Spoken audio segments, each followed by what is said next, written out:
Shri Ganeshaya Namaha, Shri Durga Mahadevi Jagadambaya Namaha. We begin with gratitude because that's where all things begin and end. But it's the middle part of the journey when we forget about it, right? And we try to weigh our gratitude against each other. Even now, some of you are holding on to your gratitude, thinking, what's the payoff for this video going to be? Will this meditation even be worth my gratitude? But if meditation was that easy, you wouldn't be here, right? Okay, fair enough. I wouldn't be here either. Because it took me 11 years of studying yoga, tantra, and Jyotish to even understand what meditation is. So let's play a little game. I'm going to show you 3 pictures and you have to figure out which one is meditating. I'll give you 3 seconds. The answer is none of them. The first one looks close, but I was visualizing what pizza I'm going to have for lunch that day. The truth is, you've been looking at the answer. I'm meditating. But I don't have my eyes closed. I'm not sitting in lotus posture. So what am I talking about? I'm saying the common sense meditation is a walking, talking meditation that you can do anywhere, anytime. You don't do it by escaping your senses, but by tuning them to natural intelligence. Because that's what common sense is. And only common sense can be a gateway to level flow. Now, you've probably already gone through some of my posts wondering what level flow even means. It is what Sri Krishna defined as equanimity or samatha. But to keep things simple, we simply call it level flow. So when you hear the word level flow, you hear 2 words, level and flow. But it's 2 questions. The level where you are at right now, can you see it clearly? And the energy to flow to your next level, do you have it? If you do, you have clarity and energy to make hard work feel like light play. But if you don't, then your desires are going to run circles around you until you're lost in limb, simping for beliefs and fantasies. So this is a cosmic prompt to remind you of the only thing you're here to do, the only thing you can do, level flow. But first, I want you to slow things down and answer this. What is that one deep desire that you're working towards? And what's stopping you from getting there? Write it down and continue once you've finished it. Now, what if there is just one thing stopping you? Nothing complicated, just playing what's supposed to be a game as a competition. A game, yes, not a competition, but a collaboration to evolve and help evolve. A competition pulls you into a win or lose mindset, but a collaboration elevates you to have a win-win mindset. Then that's all this is. It's a collaboration. You're not my client, but you have to be a disciple of life with me to enjoy this play. So if we're going to play together, let's get to know each other a little better. My name is Prashant Bajpai. Over the last 11 years, I've been researching and practicing Vedic sciences like yoga, tantra, and astrology.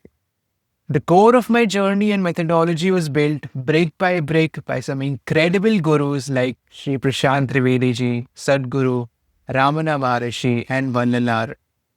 And along the way, I was also blessed by many spiritual mentors like Sri Guru Rohit Arya, Rajarshi Nandiji, Ramachandra Rodham, and Ma Parvati Ball. So why don't I call myself a yogi or a tantric or an astrologer despite having a background in them? Because these labels don't tell you what I actually do. I'm a Vedic energy lifter. You know how in weightlifting you build muscles by adding resistance? Well, in energy lifting, we build coherence by releasing resistance. It's not about pumping iron, it's about pumping your energy back into flow. Because here's the truth. Yoga on its own can give you flexibility. Tantra on its own can give you practices. And astrology on its own will show you patterns of your life. But when you're stressed at work, when you're fighting with your partner, or lying awake at 2 a.m. not able to sleep, you don't need another label you can't pronounce. You need your life force back. That's why I integrate them. I take the body wisdom of yoga, I take the energy dynamics of tantra, and the timing intelligence of astrology, and I weave them together to create a personalized energy lifting routine for you. So yeah, I'm not a yogi, I'm not a tantric, I'm not an astrologer. I'm a Vedic energy lifter because Vedic is holistic. And the heaviest thing you'll ever lift isn't a dumbbell, it's the resistance that's keeping you out of flow. So let's find out what playing this game on level flow will unlock for you. Let's get the definition clear once again. What is level flow? It's a state of consciousness where discipline and bliss walk hand in hand. Now, most people live at war between these two, right? Either they're forcing discipline and burning out, or they're chasing bliss and losing structure. Level flow is where this fight ends. It's where your inner monk and your inner lover can sit at the same table and eat together. The second benefit is a balance of desire and willpower. See, desire without willpower makes you a dreamer, and willpower without desire makes you a machine. Level flow is that sweet spot where your desires inspire you and your willpower supports you. Like when you want to go to the gym, not because you're punishing yourself, but because your body craves that energy. The third benefit is a sustained motivation and creativity. Now, we've all had those burst moments, right? We see a reel, we get a week of motivation, a month of creative fire, and then what? Crash, burnout. Level flow is different. It's like having an inner well that never runs dry. You don't need coffee to push yourself or external rewards to keep going because your motivation sustains itself because you're aligned with your natural energy currents. The fourth benefit is an effortless engagement in tasks. Now, most of life isn't about peak moments, it's about the 99% in between. Doing the dishes, answering the mail, showing up for the small stuff. Level flow makes even that part of the dance. Suddenly, what used to feel mundane becomes alive again. You're not dragging yourself through tasks, you're absorbed in them. Think of those days where time flies because you're so tuned in. You're in level flow. So now that you've had a quick preview of the possibilities ahead of you, let's take a look at what your level flow journey will look like. So the first thing is about identifying your core desire and your challenge ahead of you. Because this is not kindergarten spirituality. This is about navigating your desire through self-indulgence and self-denial. How to get it to its true destination. So now that we've identified your desire and your core challenge, the next thing you might be wondering, am I going to give you a personalized reading? Well, yes, but not yet. Because to do that, to get the full benefit of that, you need to have your 5 senses in tune with the 5 elements. What are the 5 elements? Earth, water, fire, air, and ether. What is in your surroundings, it's also in your body. It's the fundamental communication network of this universe. So if you're in tune with this, you're in tune with the cosmos, and if there are changes in the cosmos, then your body has to be in tune with them to be able to adapt and evolve to these changes. So my initiative is to bring you to that level of sensitivity naturally, where you don't have to look at a chart or you don't have to consult an astrologer just to know how to change, how to evolve with these rapidly adapting energies, and they're adapting every single day. You can't keep calling me up to wonder how to plan your day, right? So the point is to start balancing the 5 elements to purify your senses. And only once your 5 senses are purified and they're working together can you develop common sense. And that becomes your gateway to level flow. So that's step 2. We're going to learn a brand new meditation that you can do while you're walking, while you're talking, anywhere, anytime. A meditation that in my 11 years of experience has been the simplest and the most impactful one.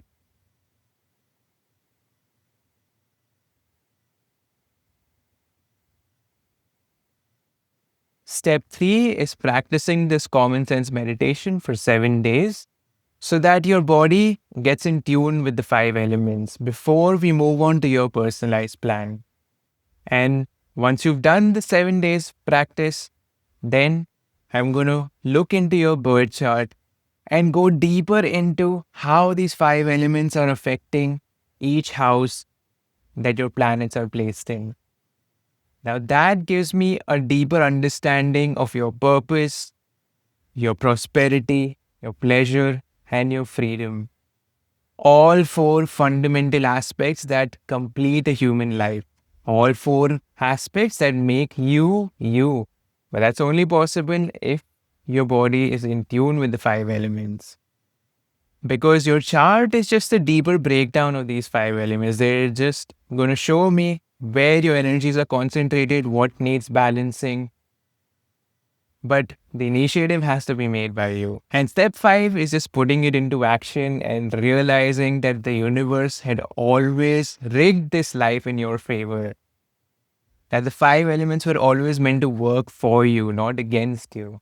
So let's go through a quick video summarizing the importance of the 5 elements and what they mean to you. You can have 5 crystals in your pocket, listen to 10 self help podcasts, and meditate till your legs go numb. But if your nervous system still feels like a squirrel on Red Bull, the bad news is you're not wired right. But the good news is you're not unspiritual, you're just unplugged from the elements of Mother Nature. Because your body isn't just muscles and bones, it's a walking, breathing, vibrating piece of divine electricity. And the 5 elements are your original power source: earth, water, fire, air, and ether.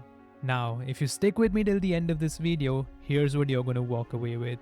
You're going to find out how the 5 elements literally power your nervous system, backed by Vedic science and electric body science. You learn which element you've been neglecting and what is the root of your burnout and mental fog.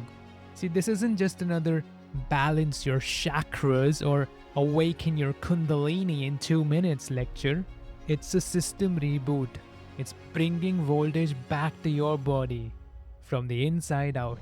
Let's break this down in plain language. Your body is not just biology, it's bioelectricity. Every heartbeat, an electric impulse. Every emotion, a wave in your frequency. Every breath, a charge and discharge cycle. Now here's the secret nobody teaches in school. Your electric system only stays stable when your charge is coherent. What does coherent mean? It means that it's ordered, smooth, and grounded. When it's incoherent, it's static, scrambled, and overwhelmed.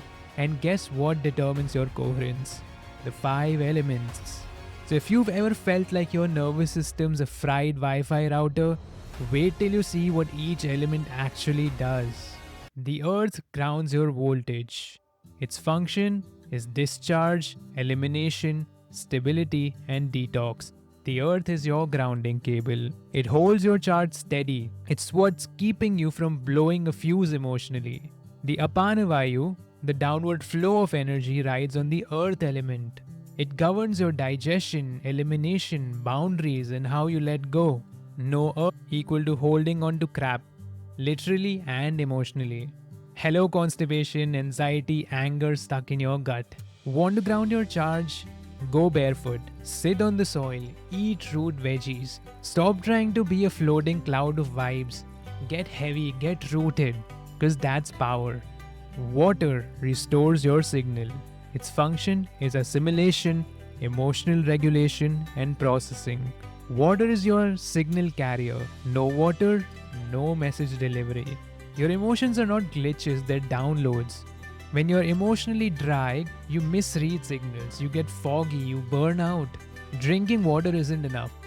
You need to feel like water, soft, flowing, and adaptable.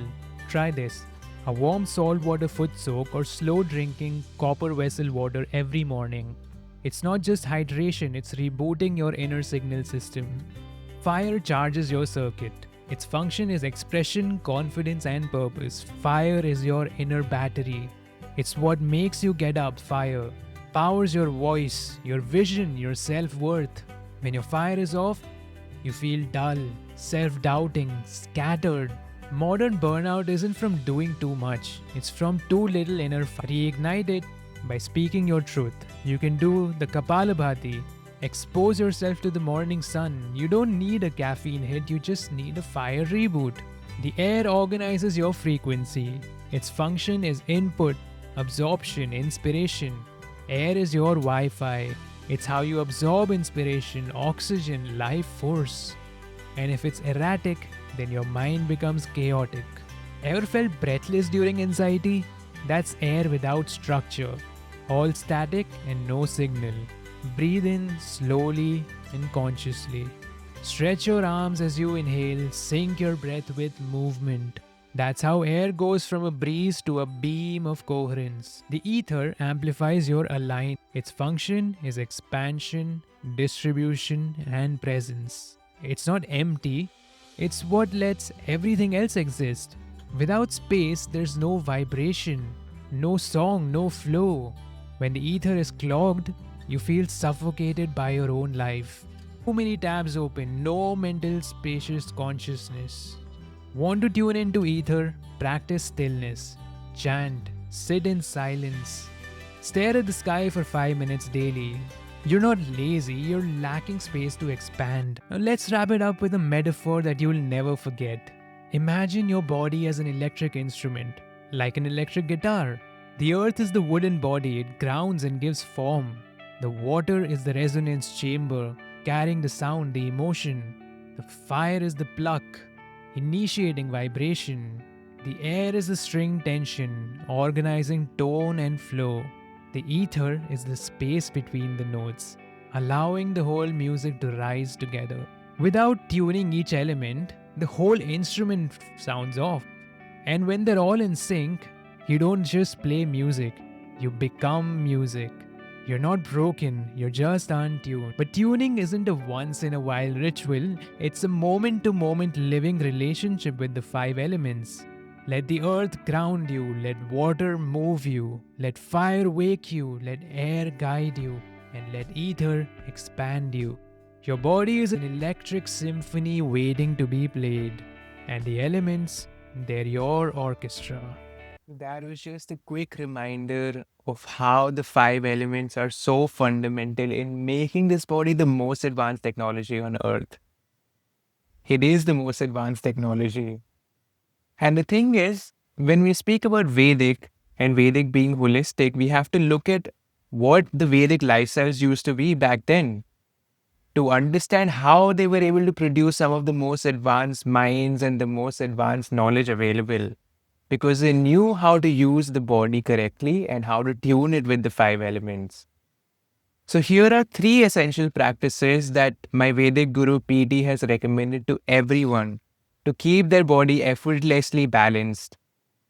The first is a centered posture, a balanced posture. What does a centered, balanced posture look like? It's quite simply just sitting with your weight evenly distributed. Whether you're sitting on a chair or you're sitting on the ground. It's easier for you to do this sitting on the ground, sitting in a comfortable cross-legged posture, as simple as just, sitting in Sukhasana. You don't even have to do the lotus posture or get into any advanced postures. And that's the beauty of this, right? The component of yoga that we have in this practice is just about keeping your body effortlessly centered. Because yoga is about balancing the left and right channels so that your center is activated. The center channel is the Sushumna. And that is essential for you to reach a state of balancing.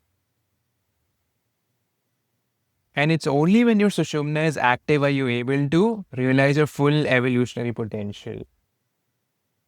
So, a centered, balanced posture is the most essential part of this game. And that's what the disciples would do the whole day, right? The Vedic rishis would make the disciples sit with their spine straight for most of the day. So the next thing to know if your body is centered or not is to hold what we call the lotus namaskar. So my Guru PT has introduced the real version of the namaskar, which was not really like this, but like this. So what you do is you simply cup one of your hands and then you cup the other hand on top of that and bring it to the center. If you observe closely, what you're doing is that you're holding it so gently, delicately, like you're holding a lotus flower in your hands. You're not putting any pressure on the left or the right. You're just maintaining it effortlessly centered. Just feel your shoulders and your arms without any tension.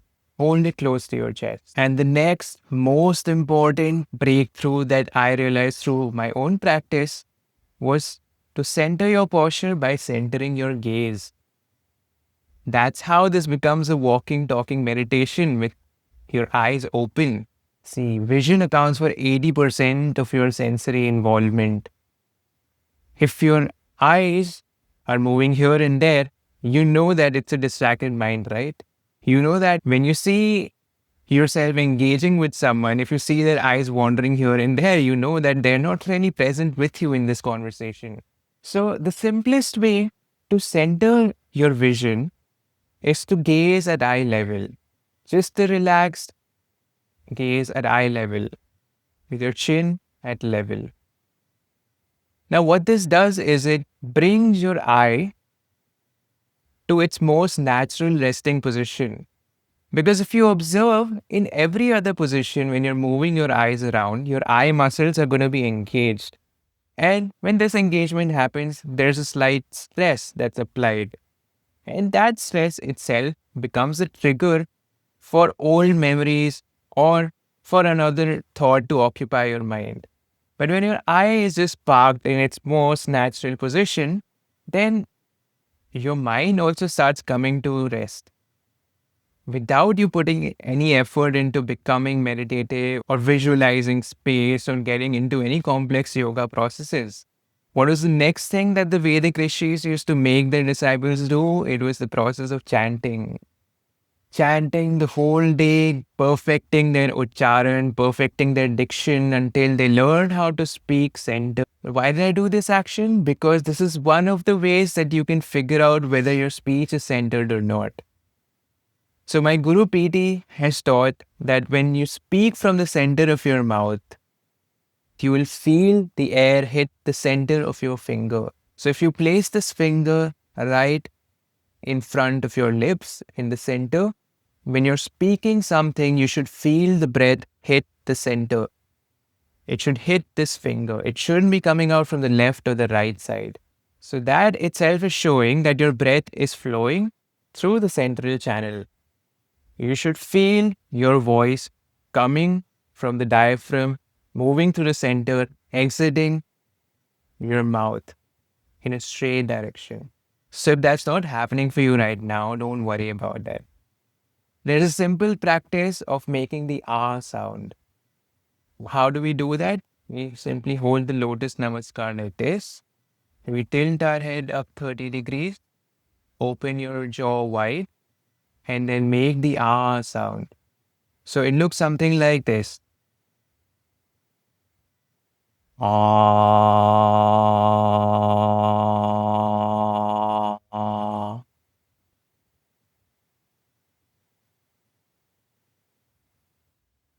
So what you do is you hold the lotus namaskar, you tilt your head up 30 degrees, you do the ah sound, and then you bring your head down this way and then bring it back to eye level.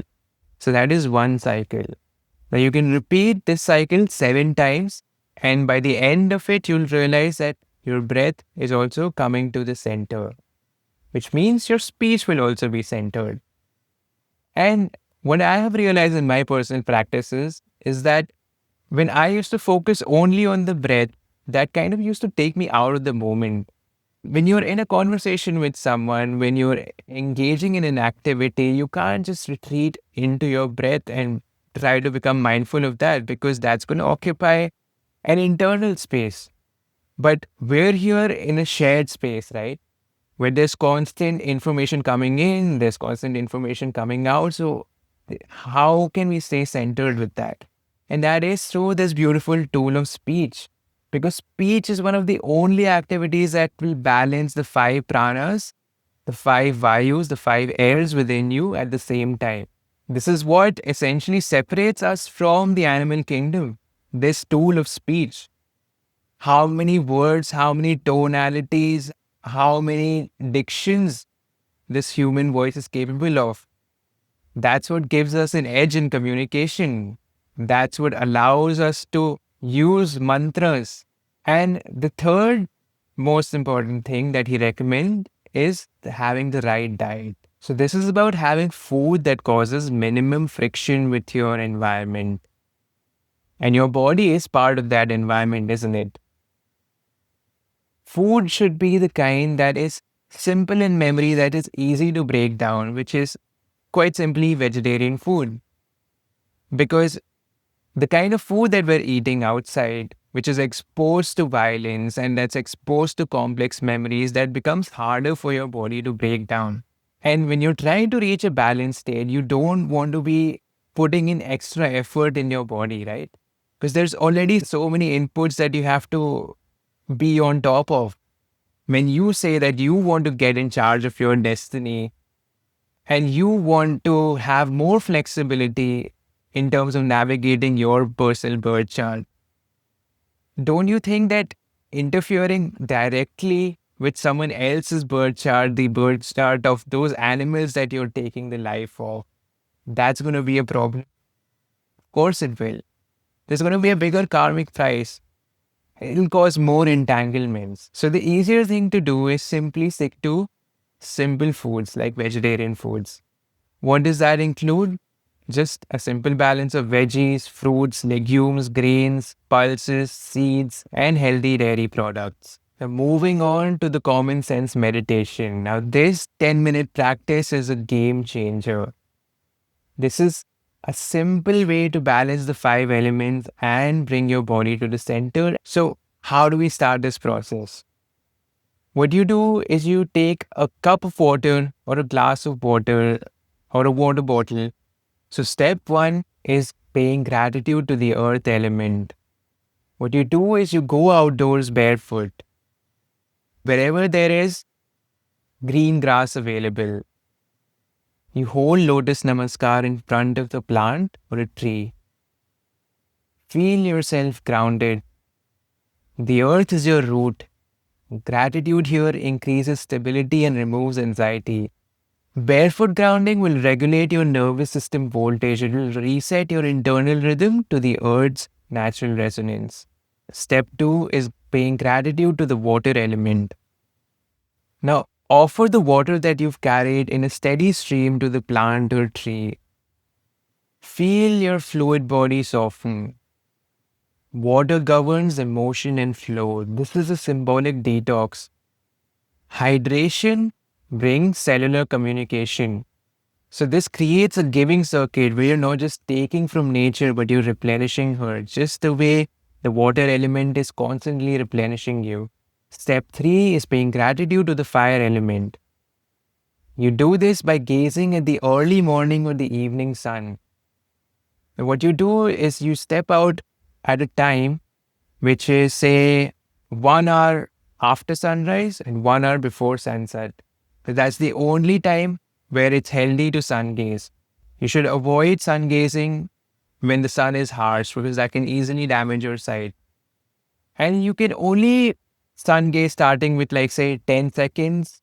You can slowly build it up, but avoid crossing the 2-minute mark. And once you finish sun gazing, you simply rub your palms together and you place them over your eyes like this. What you'll notice is that the after image of the sun will be present somewhere here. When you're gazing at your third eye, you'll notice that the after image will stay there for some time. So keeping your eyes closed, just keep gazing at that after image until it fades away.